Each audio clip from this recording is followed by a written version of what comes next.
All right, everybody, Mrs. Remy here with our next chapter, Las Papayas, otherwise known as Papayas. So we've met Esperanza, we've met her father, we met her mother, her grandmother, we've met Alfonso, Hortensia, and Miguel, who live and work on the ranch.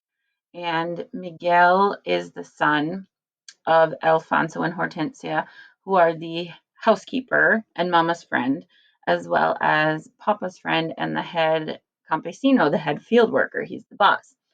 So there's kind of a strange interrelationship of business and personal between these people.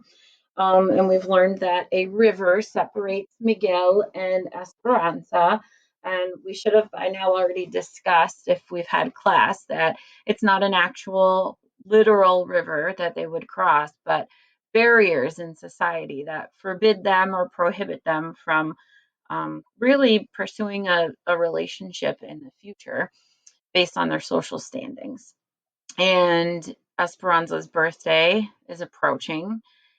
Papa always meets her, especially the night before, but at night, at dusk, after he's been out with the vaqueros checking the land, and brings home beef jerky and gives her a hug, and then they go inside. And he didn't show up. He was running late, and he's not usually late.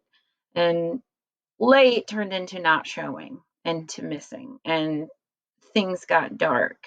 And at the end of Las Uvas, a body was found in the wagon by Alfonso and Miguel, returning it back to everybody. The belt buckle that was turned in by the uncles from the vaqueros, which seems like a sketchy situation, kind of leads us to believe that the body would be Papa. And so that's where we're starting out with Las Papayas. Estas son las mañanitas que cantaba el rey David a las muchachas bonitas. Se las cantamos aquí. These are the morning songs which King David used to sing to all the pretty girls. We sing them here to you. Esperanza heard Papa and the others singing. They were outside her window, and their voices were clear and melodic. Before she was aware, she smiled because her first thought that today was her birthday. I should get up and wave kisses to Papa.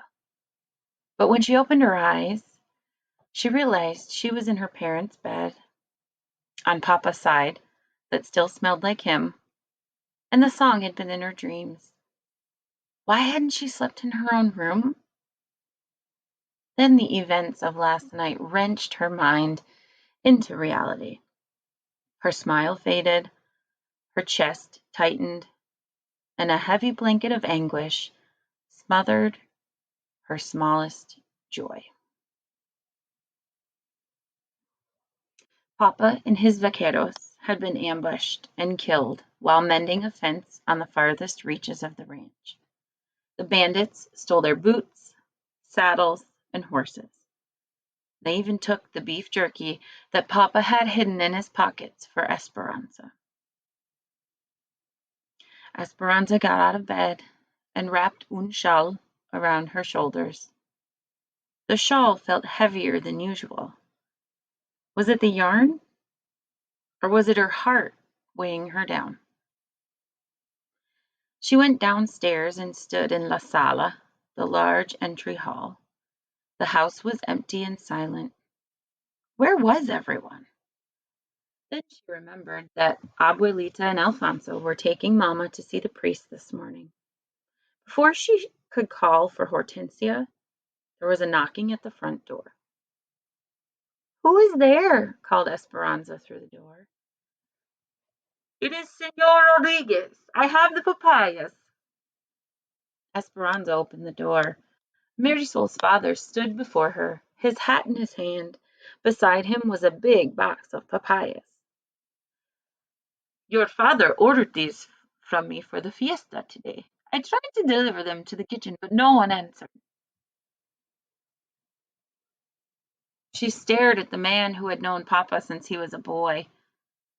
Then she looked at the green papayas ripening to yellow. She knew why Papa had ordered them.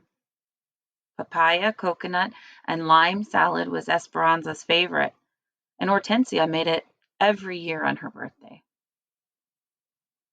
Her face crumbled. "Signor," she said, choking back tears, "have you not heard? My my papa is dead." Señor Rodriguez stared blankly, then said, "¿Qué pasó, niña? What happened?" She took a quivery breath. As she told the story, she watched the grief twist Señor Rodriguez's face and overtake him as he sat down on the patio bench, shaking his head. She felt as if she were in someone else's body, watching a sad scene but unable to help. Hortensia walked out and put her arm around Esperanza. She nodded to Señor Rodriguez, then guided Esperanza back up the stairs to the bedroom. "He ordered the papayas," sobbed Esperanza. "I know," whispered Hortensia, sitting next to her on the bed and rocking her back and forth. "I know."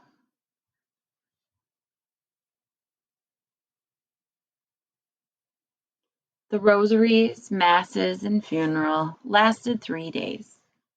People whom Esperanza had never seen before came to the ranch to pay their respects. They brought enough food to feed 10 families every day, and so many flowers that the overwhelming fragrance gave them all headaches, and Hortensia finally put the bouquets outside. Marisol came with Senora and Senora Rodriguez several times. In front of the adults, Esperanza modeled Mama's refined manners, accepting Marisol's condolences.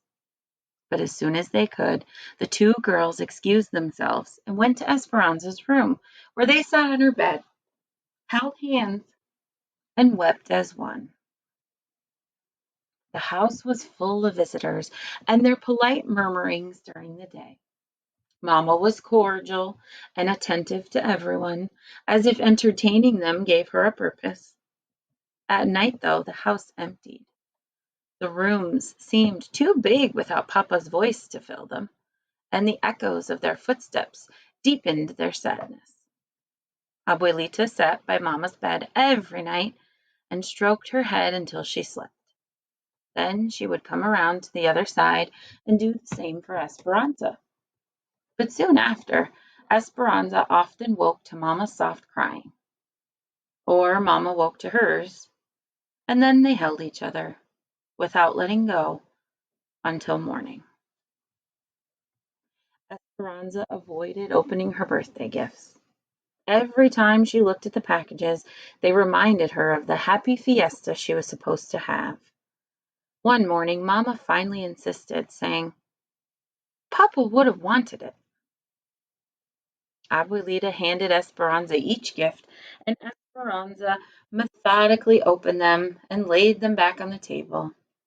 A white purse for Sundays with a rosary inside from Marisol, a rope of blue beads from Chita, the book Don Quixote from Abuelita, a beautiful embroidered dresser scarf from Mama for someday. Finally, she opened the box she knew was the doll.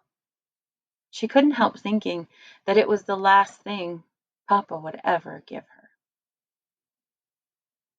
Hands trembling, she lifted the lid and looked inside the box.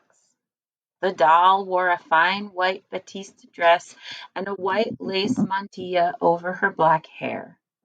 Her porcelain face looked wistfully at Esperanza with enormous eyes. "Oh, she looks like an angel," said Abuelita, taking her handkerchief from her sleeve and blotting her eyes. Mama said nothing, but reached out and touched the doll's face. Esperanza couldn't talk. Her heart felt so big and hurt so much that it crowded out her voice. She hugged the doll to her chest and walked out of the room, leaving all the other gifts behind. Let's put yourself in her shoes for a second. You are a 12-year-old girl turning 13. It's a really exciting time. The harvest just took place. You know there are certain things that are going to be coming, like your papaya, lime, and coconut salad, your best friends coming that you haven't seen since school months or weeks ago. And you know Papa gives you a porcelain doll every year. So there are things that you're really looking forward to. And those things, that excitement, are sort of taken away right now by what's happened on your birthday. Think about how she's feeling. Think about how you feel. Tio Luis and Tio Marco came every day and went into Papa's study to take care of the family business. At first, they stayed only a few hours, but soon they became like La Calabaza, the squash plant in Alfonso's garden, whose giant leaves spread out, encroaching upon anything smaller. The uncles eventually stayed each day until dark, taking all their meals at the ranch as well. Esperanza could tell that Mama was uneasy with their constant presence. Finally, the lawyer came to settle the estate. Mama, Esperanza, and Abuelita sat properly in their black dresses as the uncles walked into the study. A little too loudly, Tio Luis said, "Ramona, grieving does not suit you. I hope you will not wear black all year." Mama did not answer, but maintained her composure. They nodded to Abuelita, but as usual, said nothing to Esperanza. The talk began about bank loans and investments. It all seemed so complicated to Esperanza, and her mind wandered.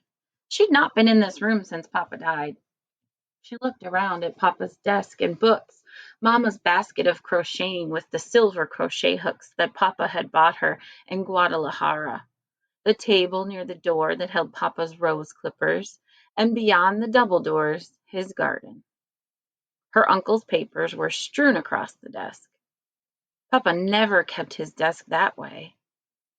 Tio Luis sat in Papa's chair as if it were his own. And then Esperanza noticed the belt buckle. Papa's belt buckle on Tio Luis's belt. It was wrong. Everything was wrong. Tio Luis should not be sitting in Papa's chair. He should not be wearing Papa's belt buckle with the brand of the ranch on it. For the thousandth time, she wiped the tears that slipped down her face, but this time they were angry tears. A look of indignation passed between Mama and Abuelita. Were they feeling the same? "Ramona," said the lawyer, "your husband, Sixto Ortega, left this house and all of its contents to you and your daughter. You will also receive the yearly income from the grapes. As you know, it is not customary to leave land to women, and since Luis was the banker on the loan, Sixto left the land to him." Think about this for a minute and why this is strange. Mama, Abuelita, and Esperanza get the house. They get everything in the house, all of the belongings, and they get whatever is earned from the harvest of the grapes. But the land that all of this stuff is on belongs to Luis. Right here, pause this for a second and jot down what sort of problem or problems that could cause. What could happen?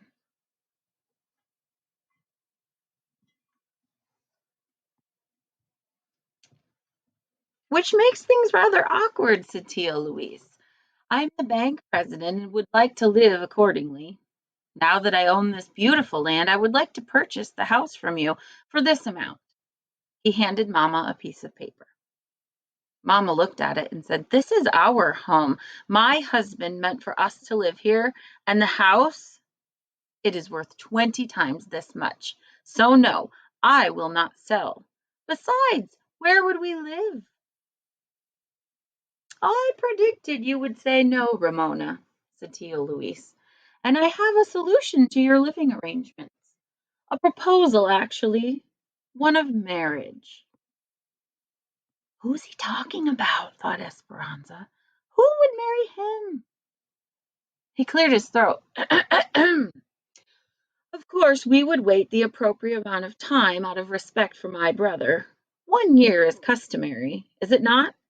Even you can see that with your beauty and reputation and my position at the bank, we could be a very powerful couple. Did you know that I, too, have been thinking of entering politics? I'm going to campaign for governor. And what woman would not want to be the governor's wife? Esperanza could not believe what she heard. Mama marry Tio Luis? Marry a goat? She looked wide-eyed at him. Then at Mama. Mama's face looked as if it were in terrible pain. She stood up and spoke slowly and deliberately. I have no desire to marry you, Luis, now or ever. Frankly, your offer offends me. Tio Luis's face hardened like a rock, and the muscles twitched in his narrow neck. You will regret your decision, Ramona. You must keep in mind that this house and those grapes are on my property. I can make things difficult for you, very difficult. I will let you sleep on the decision, for it is more than generous. Tio Luis and Tio Marco put on their hats and left. The lawyer looked uncomfortable and began gathering documents. Vultures, said Abuelita. Can he do this? Asked Mamma. Yes, said the lawyer. Technically, he is now your landlord. But he could build another house, bigger and more pretentious anywhere on the property, said Mamma. It's not the house he wants, said Abuelita. It is your influence he wants. People in this territory loved Sixto, and they respect you. With you as his wife, Luis could win any election. Mamma stiffened. She looked at the lawyer and said, Please officially relay this message to Luis. I will never, ever change my mind. I will do that, Ramona, said the lawyer. But be careful. He is a devious, dangerous man. The lawyer left, and Mamma collapsed into a chair, put her head in her hands, and began to cry. Esperanza ran to her. Don't cry, Mamma. Everything will be all right. But she didn't sound convincing, even to herself, because all she could think about was what Tio Luis had said, that Mamma would regret her decision.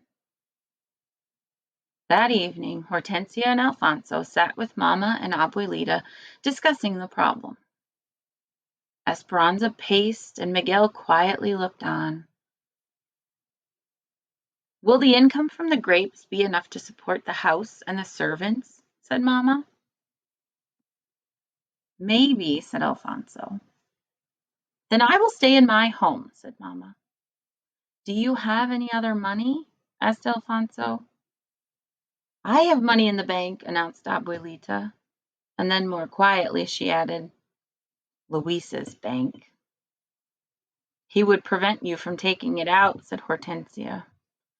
If we need help, we could borrow money from our friends, from Senor Rodriguez, said Esperanza. Your uncles are very powerful and corrupt, said Alfonso. They can make things difficult for anyone who tries to help you. Remember, they're the banker and the mayor. The conversation continued to go in circles. Esperanza finally excused herself. She walked out to Papa's garden and sat on a stone bench.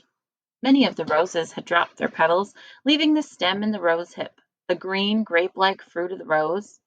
Abuelita said the rose hip contained the memories of the roses, and that when you drank tea made from it, You took in all the beauty that the plant had known. These roses have known Papa, she thought. She would ask Hortensia to make rosehip tea tomorrow. Miguel found her in the garden and sat beside her. Since Papa died, he had been polite, but still had not talked to her. Hansa, he said, using her childhood name. Which rose is yours? In recent years, his voice had become a deep throttle. She hadn't realized how much she missed hearing it. The sound brought tears to her eyes, but she quickly blinked them away. She pointed to the miniature pink blooms with delicate stems that climbed up the trellises.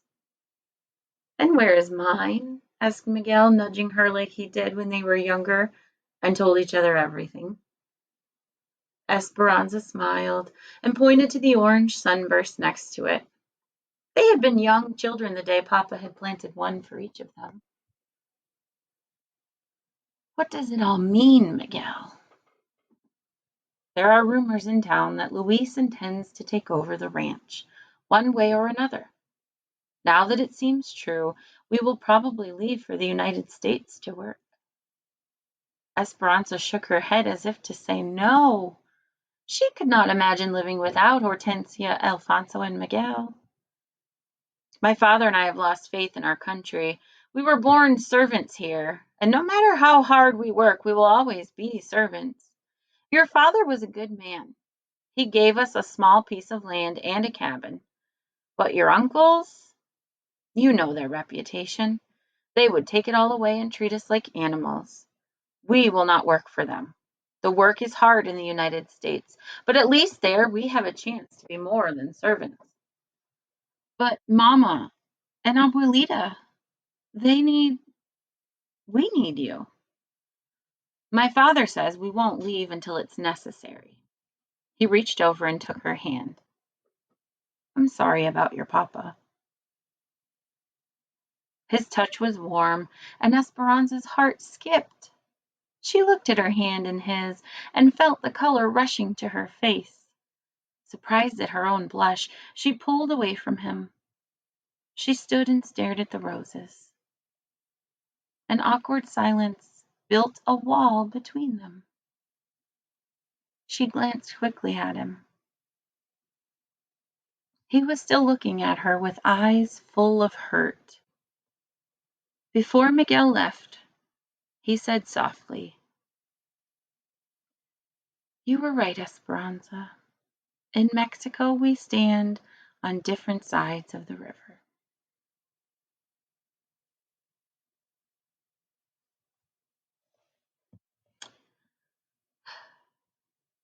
Esperanza went up to her room, thinking that nothing seemed right. She walked slowly around her bed, running her hand over the finely carved posts. She counted the dolls lined up on her dresser. 13, one for each birthday.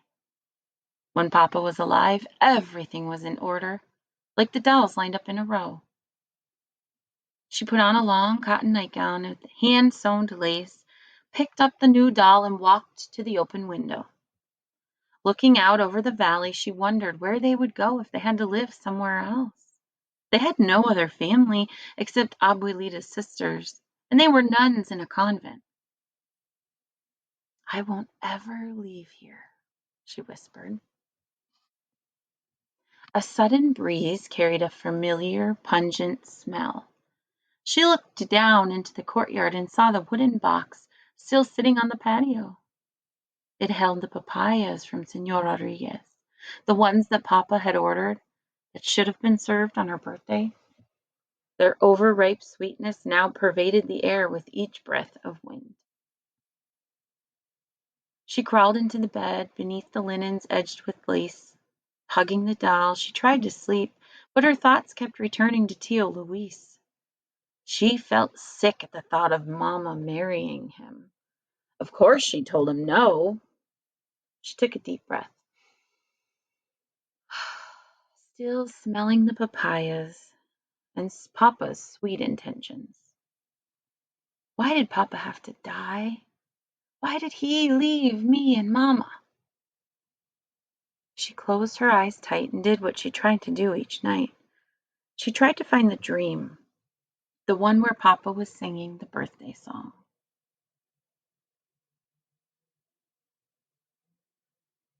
What happened with her and Miguel in the garden? Talk to me about that. Write down some notes about that for me. We'll talk about it next time.